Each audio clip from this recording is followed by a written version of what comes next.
এরকম স্বপ্ন দেখতে চান তাদেরকে সতর্ক করে দিতে চাই, যদি আপনারা প্রতি বিপ্লবের জীব স্বপ্ন দেখেন আপনাদের গায়ে বাংলা জানালার জন্য কোনো মানুষকে পাবেন না। সেজন্য আমরা আবারও বলতেছি, এদেশ হবে ইনসাফের দেশ। এদেশের হিন্দু, মুসলিম, বৌদ্ধ, খ্রিস্টান প্রত্যেকটা মানুষ রাষ্ট্রীয় নাগরিক অধিকার পাবে। কারো প্রতি কোনো ধরনের বৈষম্য করা হবে না। ষড়যন্ত্র করার চেষ্টা করতেছেন, তার সরে যান। এই শহীদদের রক্তের বিরুদ্ধে আমরা সংগ্রাম করেছি, এই সংগ্রাম চালু থাকবে এবং যতদিন পর্যন্ত ইনসাফপূর্ণ বৈষম্যহীন রাষ্ট্র গঠিত না হবে আমাদের সংগ্রাম চলবে চলবে চলবে ইনশাআল্লাহ। এই জন্য আমি আমার বক্তব্য শেষ করছি। আসসালামু আলাইকুম।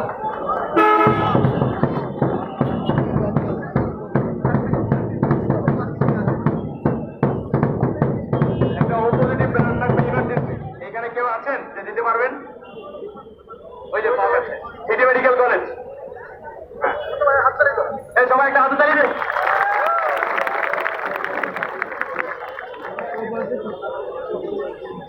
সংগ্রামী সহযোদ্ধাগণ, এই পর্যায়ে বক্তব্য দেওয়ার জন্য ডেকে নিচ্ছি খুলনা বিশ্ববিদ্যালয়ের সমন্বয় ভাস্কর্য ডিসিপ্লিনের শিক্ষার্থী আজিম ইসলাম জিমকে।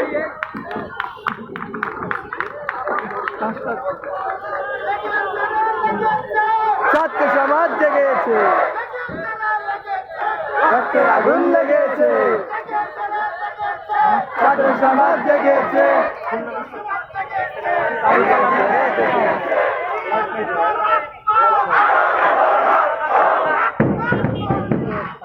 তবে অন্যায়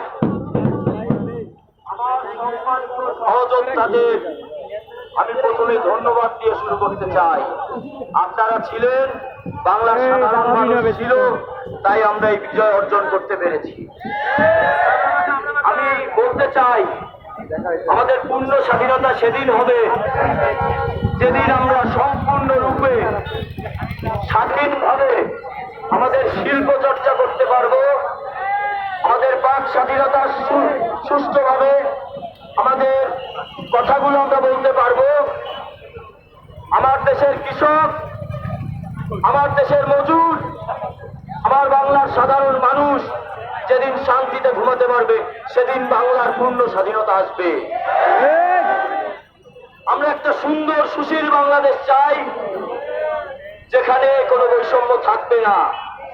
এই বৈষম্য থেকে আমাদের আন্দোলন শুরু, আমরা কোনো বৈষম্যের মধ্যে থাকবো না।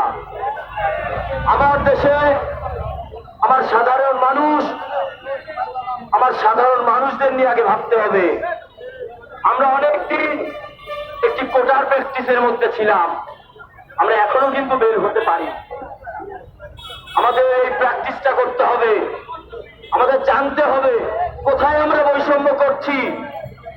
আমি যখন সংখ্যালঘু বলে ছোট করব তখন বৈষম্য আসবে। সংখ্যালঘু বলতে বাংলাদেশে কিছু নেই। বাংলার মানুষ সাধারণ মানুষ, ধর্ম বর্ণ নির্বিশেষে সবাই মানুষ।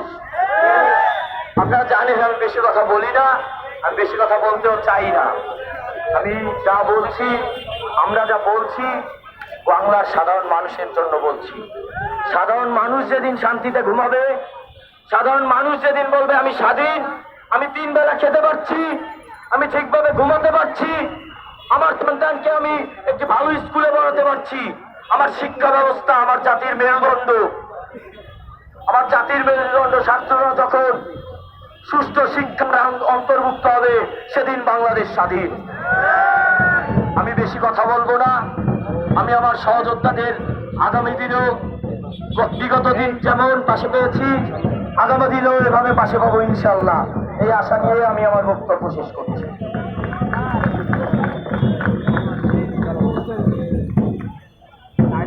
সংগ্রামী সহযোদ্ধাগণ,